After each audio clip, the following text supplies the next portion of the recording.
Since we only have one nail gun, Yardley started putting on these main boards and Luke's coming behind and screwing on the battens.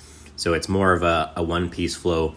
Yardley's also set himself up so he has the materials right where he needs it, right where he's working, and he's using a circular saw to cut these larger angles. So everything he needs is right where he needs it. Great job. From Fulton, our battery bin before and after. Wow, that looks awesome. Great job. I'm the main guilty one for sometimes not wearing high vis out in the back, and the main reason for this is because I'd have to walk all the way over to my office. So I've gone ahead and made more locations for some high vis, so I'm no longer guilty of not wasting motion. This is our stock location for pens and pencils in the carpentry shop, but where's the knife to sharpen the pencils? Okay, there we go.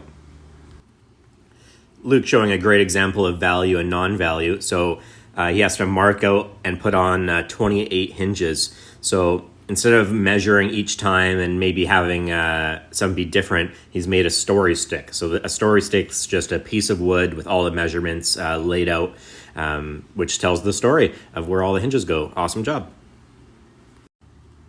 Awesome improvement from Dave here in the log yard. So before, we didn't have our dunnage laid out in the middle. We'd have it all the way off to one side when we're bucking logs.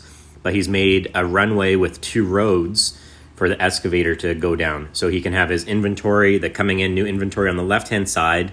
It goes to the middle here to be processed, and then it gets sorted into the other inventory that's ready to process and ready to go straight onto the mill. Way better layout here. Awesome job here, Dave.